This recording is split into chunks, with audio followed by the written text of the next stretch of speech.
कल अपन ने जो चर्चा की थी जल निकास के बारे में, परिभाषा, उद्देश्य एवं जल, हमने एक चीज और बताया था, उद्देश्य, महत्व या अत्यधिक जल से होने वाली हानियां या पौधों पर पड़ने वाला प्रभाव या मृदा पर पड़ने वाले प्रभाव के बारे में कल अपन ने चर्चा की थी।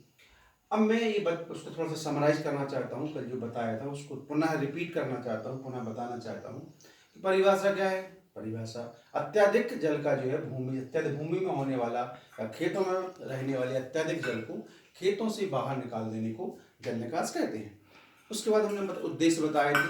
वही उद्देश्य भौतिक दशा में सुधार हो जाना, लाभदायक जीवाणुओं की संख्या में वृद्धि हो जाना, हानिकारक जीवाणुओं की कमी हो जाना, भौतिक दशा सुधार जाना, वायु संचार हो जाना, मृदा का तापक्रम बनाए रखना, भूमि को दलदली होने से बचाना। ये जो पॉइंट्स हैं वही अत्यधिक जल से होने वाली हानियां, पौधों पर पड़ने वाला प्रभाव, तो पौधों पर क्या प्रभाव पड़ेगा, मृदा पर क्या प्रभाव पड़ेगा, इन सब का जो आंसर है, या अत्यधिक जल से होने वाली हानियां, जल निकास का महत्व, तो इनका जो आंसर है वो 5 पॉइंटों पर ही निहित है। इसमें कंफ्यूज होने की बिल्कुल जरूरत नहीं है। उसका पॉइंट्स का जो आंसर है वो एक है। अब इसके बाद में अपन आगे बढ़ेंगे, तो इसके बाद तीसरा, इसके बाद में पॉइंट आता है जल निकास की प्रणालियां। क्या आता है? जल निकास की प्रणालियां। अब ये बात ध्यान रखना कि जल निकास की विधियों में और प्रणालियों में अंतर है। कंफ्यूज नहीं होना। कुछ छात्र क्या हो जाते हैं, कभी परीक्षा में क्वेश्चन आता है जल निकास की प्रणालियों का वर्णन करो, तो छात्र क्या कर देते हैं, वो जल निकास की विधियां लिख देते हैं। यदि आगे आपका गया जल निकास की विधियों का वर्णन करो तो प्रणाली लिख देते हैं। तो इन दोनों में, इसमें किसी भी प्रकार के कंफ्यूजन की आवश्यकता नहीं है। प्रणालियों में और विधियों में अंतर है। सिस्टम ऑफ ड्रेनेज और दूसरा है मेथड ऑफ ड्रेनेज। तो सबसे पहले जल निकास की प्रणालियां।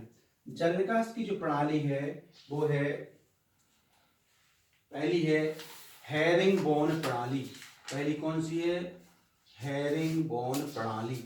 जल निकास की जो प्रणाली है वो है, पहली है लिखे प्राकृतिक प्रणाली। अपन सबसे पहले लिखेंगे अपन प्राकृतिक प्रणाली। कौन सी लिखेंगे अपन? प्राकृतिक प्रणाली। इसके बाद में दूसरी आ जाएंगी हेरिंगबोन प्रणाली। हेरिंगबोन प्रणाली दूसरी कौन सी हो जाएगी? हेरिंगबोन प्रणाली। और तीसरी जाएगी गिरिडीरोन प्रणाली। गिरिडीरोन प्रणाली। थोड़े से इनके नाम अटपटे से है, तो थोड़ा सा इनको याद करना पड़ेगा। प्राकृतिक प्रणाली कुछ इसका नाम सरल है। दूसरा जो नाम है हेरिंगबोन प्रणाली। क्या नाम है इसका? हेरिंगबोन प्रणाली। और तीसरा जो है इसका नाम है गिरिडीरोन प्रणाली। कौन सा नाम है? दूसरा नाम कौन सा है? हेरिंगबोन प्रणाली। और तीसरा कौन सा है? गिरिडीरोन प्रणाली। तो जल निकास की प्रणालियां कौन कौन सी हैं? प्राकृतिक प्रणाली, हेरिंगबोन प्रणाली और गिरिडीरोन प्रणाली। कौन कौन सी प्रणालियां हैं? प्राकृतिक प्रणाली, हेरिंगबोन प्रणाली और गिरिडीरोन प्रणाली। प्राकृतिक प्रणाली, हेरिंगबोन प्रणाली और गिरिडीरोन प्रणाली। गिरिडीरोन कौन सी है? हेरिंगबोन और गिरिडीरोन प्रणाली। ये काय का है? ये आपका है जल निकास की प्रणालियां। ये क्या है? जल निकास की प्रणालियां। अब इसकी में सबसे पहला शब्द कौन सा आया है? प्राकृतिक प्रणाली। कौन सा शब्द आ गया है? प्राकृतिक प्रणाली। इसको अंग्रेजी बोलेंगे नेचुरल सिस्टम। क्या बोलेंगे अपन इसको? Natural system. तो इसमें क्या हो जाता है, इस प्रकार की प्रणाली में नालियां जैसी ढाल होती है, ढाल की दशा के हिसाब से बदलती रहती है।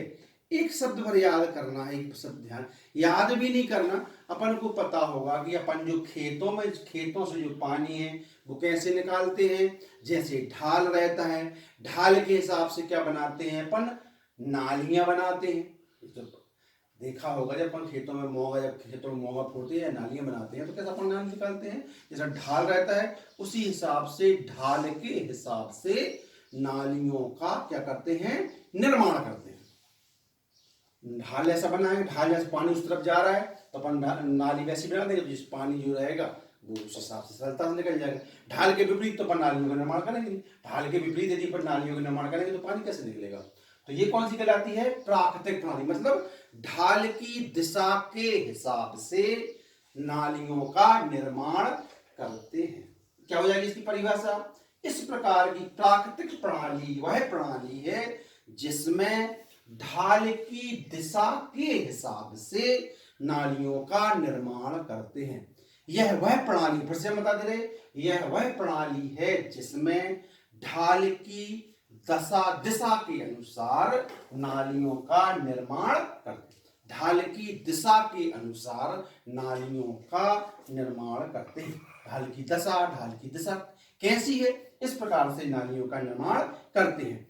अब इसमें दूसरा शब्द आया है हेरिंगबोन प्रणाली। कौन शब्द आ गया है, हेरिंगबोन प्रणाली।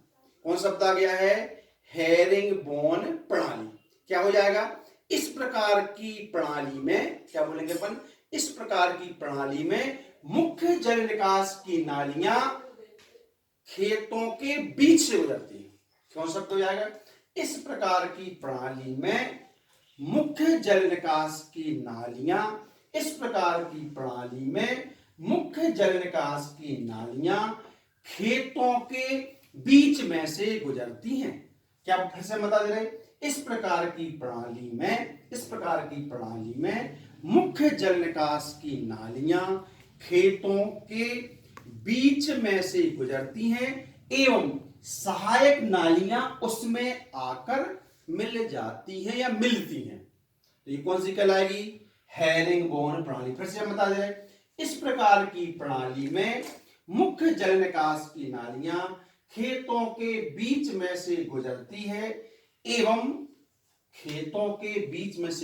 है एवं सहायक जल निकास की नालियां उसमें आकर मिल जाती हैं। तो ये कौन सी कहलाएगी, हेरिंगबोन प्रणाली। पहली कौन सी है, प्राकृतिक प्रणाली, ढाल की दिशा के अनुसार खेतों की नालियों का निर्माण किया जाता है।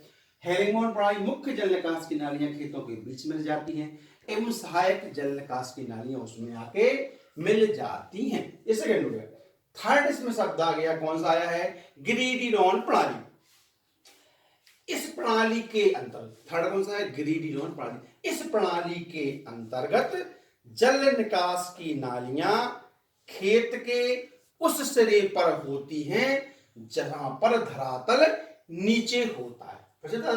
इस प्रकार की प्रणाली में जल निकास की नाली, इस प्रकार की प्रणाली में जल निकास की नाली खेत के उस सिरे पर होती है, जल निकास की नाली खेत के उस सिरे पर होती है जहां पर धरातल क्या होता है, नीचा होता है एवं सहायक नालियां उसमें आके मिलती हैं।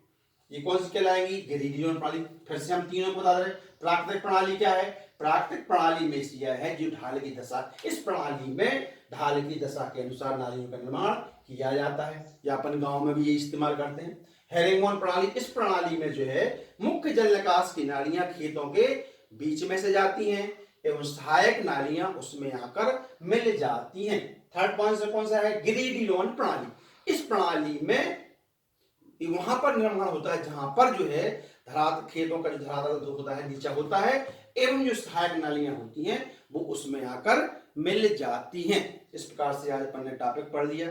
कौन सा पढ़ा है, जल निकास की प्रणालियों का अध्ययन।